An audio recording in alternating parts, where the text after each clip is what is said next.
Shiki is a troubled, ugly teenager who is one bad day away from dumping his entire class. Unsurprisingly, he was expelled from his school for his bad behavior, mostly because he kept threatening to use his classmates as targeting practice.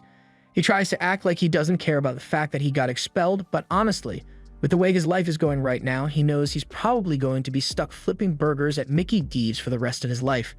A few moments later, Shiki's dad comes charging into the room and smacks Shiki on the head because he just received the letter informing him of Shiki's expulsion.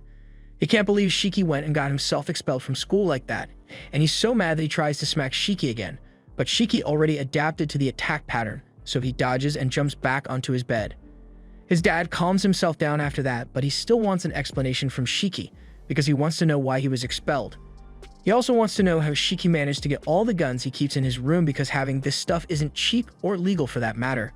He tells Shiki he needs to stop acting like this before he ruins his life, but hearing that strikes a nerve with Shiki. So he yells at his dad and says he's glad they aren't related by blood because he'd never want to end up like him. That last part really hurts Shiki's dad's feelings, and Shiki knows he took it too far, but before either of them can say another word, the phone rings down in the liquor store Shiki's dad owns, so he heads down to answer it. When he answers the phone, he is surprised to find out that it's a large beer delivery order, but he doesn't get many customers, so he is happy to comply. He heads out in his car to make the delivery, and once Shiki sees him leave, he decides to try some target practice and starts muttering to himself about how he wishes things had turned out this way. All of a sudden, he hears a loud crash sound outside his room, and a moment later, he gets dragged out onto the street by a rope of black mist. Shiki is incredibly disoriented by the fall, and by the time he realizes what's going on, a man named Samudare slowly walks out of the smoke, and he seems to know who Shiki is. Just then, a car comes out of nowhere to ram Samudare into a wall, and once he stops moving, Shiki's father yells for Shiki to get in immediately. Shiki doesn't question it and immediately jumps into his dad's car, but once they are presumably safe, he starts asking a lot of questions. First of all, he wants to know why some crazy man just dragged him out onto the street and why his dad was so calm about killing him with a car back there. Shiki's dad tells him that there's no way someone like Samudare would die from getting run over by a car. Shiki still has no idea what's going on, so his dad decides that it's time to tell him the truth. He informs Shiki that he is a descendant of the Oni, and Samudare is a descendant of Momotaro, which is why he is so hell-bent on hunting Shiki down. Shiki is so stunned that he doesn't know what to say, and there's a lot more to the story, but his dad doesn't have time to explain all the details because it looks like Sami has caught up to them.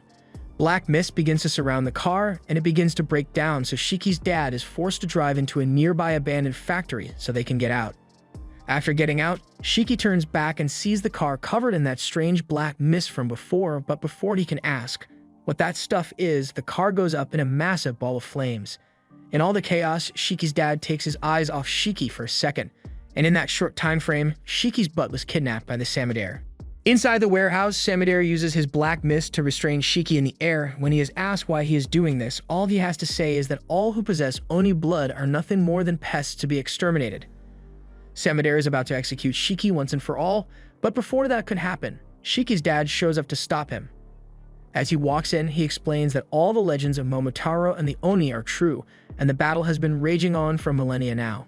Across the generations, the descendants of Momotaro had all taken up the duty of eliminating the Oni, which is how the Momotaro Agency was formed. Shiki is still confused about all this, but his dad never expected a failure like him to understand immediately anyway. For now, he tells Shiki to just stay put and let him handle Samudare, but as soon as Samudare hears that Shiki's dad intends to challenge him, he creates two swords out of the black mist and charges in with astounding speed. However, Shiki's dad pulls out a mist blade of his own and blocks the attack. The black mist is a unique trait possessed only by the descendants of Momotaro. And here's where the dad lore deepens. Shiki's father was actually a former member of the Momotaro Agency who once worked alongside Samudare.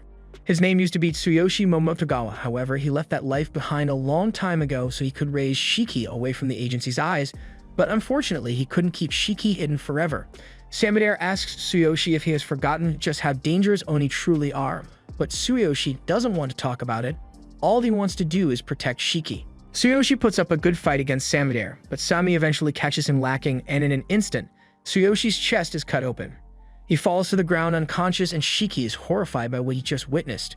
He starts yelling at Sami for hurting his dad, so Sami turns to him and prepares to finish Shiki off. But with the last bit of strength he has, Tsuyoshi grabs his leg to stop him from getting to Shiki. Semi asks why Tsuyoshi would go so far to protect an Oni kid, but he says a father doesn't need a reason to protect his son. Shiki may not be the best student or person for that matter, and he may have Oni blood in him. But he has never hurt anyone before, so Tsuyoshi asks how Semi could possibly bring himself to kill an innocent child like this. Tsuyoshi's words sting because he has been having regrets about everything he has done lately, but he doesn't want to listen to this anymore, so he summons his sword and prepares to finish Tsuyoshi off. Shiki is helpless as he watches his father about to die at the hands of Sami, and the only thought going through his head right now is how much he wants to kill Tsuyoshi. Blood begins to drip from every orifice in his body as his mind is overcome with sheer hatred, and by the time Samudera turns his attention back to Shiki, he's no longer there. The next thing Sami knows, he hears the sound of several guns getting cocked next to his head, and he is so startled that he instinctively jumps back, narrowly avoiding the attack, but he still has no idea where Shiki is. Just then, he sees a drop of blood land on the floor, so he looks up and finds an awakened Shiki hanging off the ceiling. Sami can't believe Shiki was able to awaken his Oni abilities and control his blood in such a short time, but what truly makes Oni terrifying is the fact that they lack a sense of humanity, so they are unbelievably brutal. Sami readies his sword in preparation for Shiki's next attack, but once Shiki starts firing blood missiles at him, Sami realizes this is too much for him to handle and starts running away. He eventually manages to escape the blast radius, but that doesn't mean the battle is over because Shiki emerges from the smoke and kicks Sami so hard that he is knocked into a pile of rubble and is barely conscious now. Shiki then stands over him and unleashes every weapon he has stored in his arsenal at once. The warehouse is destroyed in the mayhem, but surprisingly, Sami managed to survive the attack, and even more surprising is the fact that Shiki suddenly transforms back into a human. Shiki is confused and wonders why his entire body is covered in blood, which is a normal response given the situation, and Sami plans to take advantage of the confusion to finish Shiki off before he transforms again. He begins charging towards Shiki, while repeating that all Oni must be eliminated with no exceptions. Shiki isn't able to control his transformation at will yet, so he is pretty much a sitting duck right now. However, as his blade is about to strike, Tsuyoshi jumps out in front of him and takes the hit instead. Semi can't believe that Tsuyoshi would go as far as to sacrifice his life for an Oni, but Tsuyoshi recalls the good old days he spent with Shiki, and he honestly doesn't mind dying here since he got to live a fulfilling life.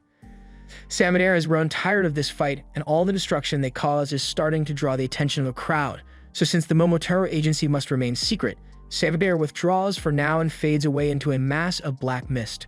Once Samudera is gone, Tsuyoshi collapses into Shiki's arms and Shiki is really worried about him, so he says he's going to call an ambulance, but Tsuyoshi tells him that no hospital can save him at this point. It's only a matter of time before he dies, so he would like to talk to Shiki one last time.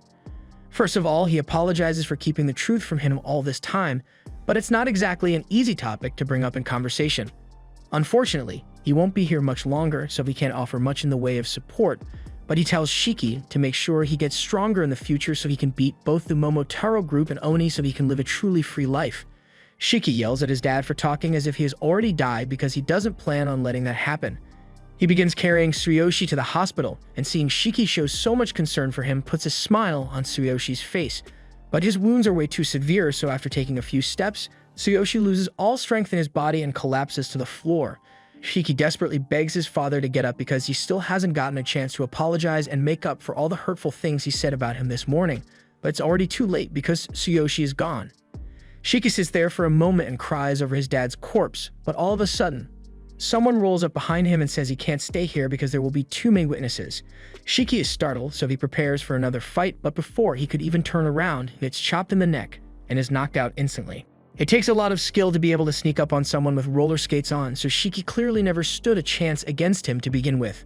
Meanwhile, the leaders of the Momotaro agency are all in an uproar because they just found out about Samudera's failed attempt to eliminate Shiki, and they are starting to wonder if he has gotten weaker.